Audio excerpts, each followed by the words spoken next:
আজ সকাল থেকে মুষলধারে বৃষ্টি পড়ছে। বারবার মনে পড়ছে বঙ্কিমচন্দ্রের রাধারানীর কথা।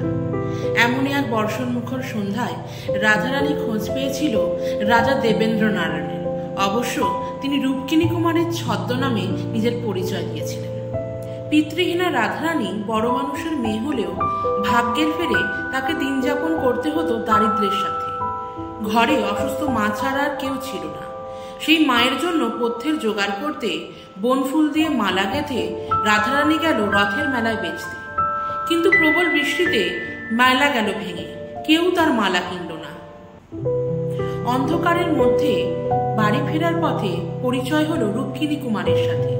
তিনি বালিকাকে শ্রীরামপুরের বাড়ি অবধি পৌঁছে দিলেন। পথে জেনে নিলেন বালিকার জীবনের করুণ কাহিনী। তিনি বালিকাকে দুঃসময় অর্থ সাহায্যও করলেন। অন্ধকারে কেউ কারোর মুখ দেখল না, অথচ দুজনেই দুজনের মনের মনিকোঠায় চিরস্থায়ী হয়ে রইল। পূর্বে রাধারানীরা খুবই বড় লোক ছিলেন, কিন্তু জ্ঞাতিদের সাথে মামলায় সম্পত্তি হারিয়েছিলেন। পরে সেই সম্পত্তি ফিরে পেলেও একমাত্র আশ্রয় তার মা মারা গেল। এরপর রাধারানী তাদের পক্ষের উকিল কামাখ্যানাথ বাবুর তত্ত্বাবধানে বড় হতে থাকল। সময় এগুলো নিজের স্রোতে। যুবতী রাধারানী অসামান্য রূপ ও গুণে সমৃদ্ধ হয়ে উঠল।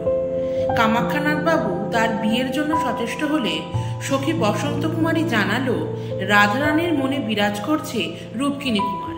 কিন্তু প্রচুর খোঁজাখুঁজির পরও রূপকিনী কুমারের সন্ধান পাওয়া গেল না। এরপর কামাখ্যানাথ বাবু মারা গেলেন।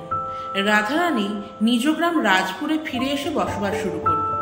নিজ খরচে তৈরি করলো একটা অনাথ নিবাস। তার নাম দিল রূপকিনী কুমারের প্রাসাদ। এরপর হঠাৎ একদিন রূপকিনী কুমার এলেন রাধারানীর বাড়ি। বসন্ত তাকে পাঠিয়েছিল। রূপকিনী কুমার ছিলেন প্রকৃতপক্ষে রাজা দেবেন্দ্র নারায়ণ, তাই প্রথমে তাকে খুঁজে পাওয়া যায়নি। তার সাথে রাধারানীর পরিচয় হল।